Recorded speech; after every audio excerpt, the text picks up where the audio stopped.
Tonight on Full Sail Live, Mendoza Mania is raging in Bloomington as Indiana's new quarterback star makes Big Ten noise. And the NFL's Coaching Carousel just tossed off 3 giants. And in the NBA, the All-Star Game gets a total reboot. Pride, stakes, and maybe some defense. 3 stories, 1 fast ride. This is Full Sail Live. Welcome to Full Sail Live. I'm Charles Jones, and tonight we start with Mendoza Mania taking over all of college football. We won the national championship at Indiana University. It can be done, and I'm so happy for our fans. Words can't describe it. That's right, Charles. Indiana's Fernando Mendoza just authored one of the greatest seasons in Hoosiers history, and maybe in college football. He led Indiana to a 15-0 record, capturing the 2025 national championship and taking home the Heisman Trophy.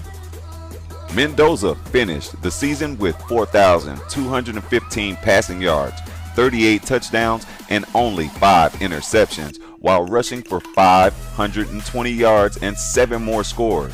Those numbers powered Indiana's first national title and cemented him as the school's first Heisman winner. His poise and precision turned the program long seen as a Big Ten underdog into a powerhouse. Bloomington has been partying since New Year's, and the chant Mendoza Mania might last into next fall. For sure, from walk-on dreams to championship reality, Fernando Mendoza just changed the map of college football. From college momentum to pro turnover, the NFL Coaching Carousel has officially spun off his axis this offseason.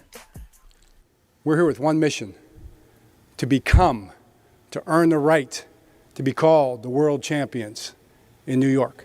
And that's what we plan to do. The biggest shockers?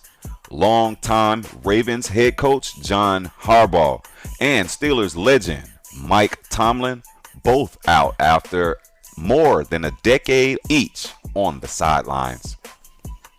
Baltimore's move came after a 9-8 year and another early playoff exit. Ownership citing organizational fatigue. Harbaugh leaves with 158 regular season wins, a Super Bowl 43 title, and reputation as one of the league's most stable leaders.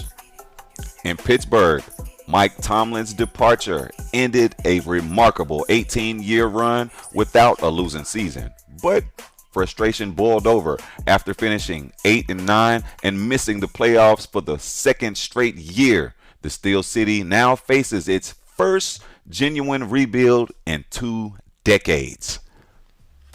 Up in Buffalo, Sean McDermott was let go after the Bills went 9-8 and fell short of the postseason for the first time since 2019.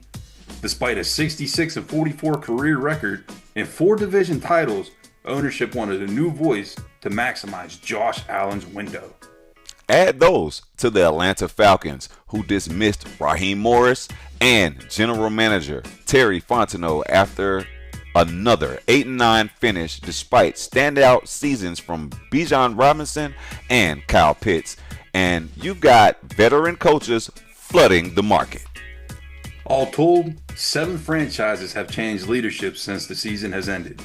And for once, it's the old guard, not just struggling rebuilds, making the noise. Expect a frenzy of interviews before the NFL Combine in Indianapolis this spring. What an honor. What an exciting moment. Walk in here and they say New York's a different kind of place, and I would say it's probably true, man. This is pretty amazing right here. This is incredible. To wrap up tonight, the NBA's latest experiment may finally fix the All-Star Game. Yeah, if I'm blessed and honored the opportunity to represent the world in this new All-Star format, it would be amazing. I like playing for my country. It puts a little pride on my shoulders when I play naturally. So adding that should be cool and a nice little wrinkle. The 2026 edition introduces a bold U.S. versus world format, splitting stars by nationality instead of conferences or player drafts. The goal? Restore competition and national pride after years of defense optional showcases. Here's how it works. 4 10-minute quarters. And if regulation's tied, a target score overtime kicks in. First to 12 points wins. The winning team gets $1 million per player, with matching charitable donations to causes in each player's home country. Coaches' votes will weigh more heavily to ensure roster balance, while fan input remains through digital balloting. Commissioner Adam Silver says, "We want pride, pace, and purpose back in this game."